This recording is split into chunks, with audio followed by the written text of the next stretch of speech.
Hello everyone, myself Adarsh Patel from Computer Science and Engineering Department. As a part of DIY project, I have made the soup ball. For making this, first I have made the 2D sketch of this cross section in the XZ plane. For making the sketch, I have used the polyline feature.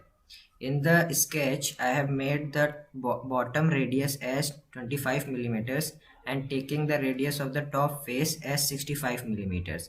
And the height of this soup ball will also be 65 millimeters.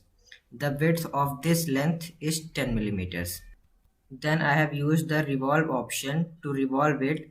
As using the revolve option, the shape of this sketch will be rotated around the vertical axis, that is y axis. Then I filleted the four edges using the fillet option with radius 2 millimeters, and the four edges were this one, this one, this one and this one. Then I selected the top face and used the thickness tool to give thickness of 1.5 millimeters inwards. I selected this face and added a zero point 0.5 millimeter fillet to it. By this the two edges will be rounded at once. Then I added the white color to the body by pressing Ctrl plus D buttons. After doing this, my soup ball was ready and I exported this file with .stl extension. And you can see how this soup ball looks like.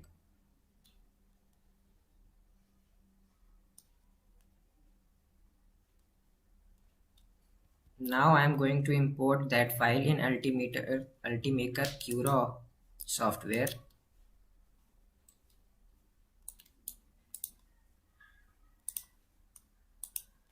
Fit to isometric view, and I will select it and rotate it about this axis to fit the base to the plate. And now lay flat. Now I am going to give this print settings. For this I have chosen the infill density as 20, infill pattern as grid, and the printing temperature is 200 degrees centigrades and the build plate temperature will be 80 degrees centigrades. The print speed is 60 millimeters per second and I have given build plate adhesion as brim. Now the print settings are ready for printing, so I am going to slice it. So now it is ready for printing and it will take 2 hours 21 minutes for printing. Finally, the G code is generated for printing and build plate adhesion is here. Thank you.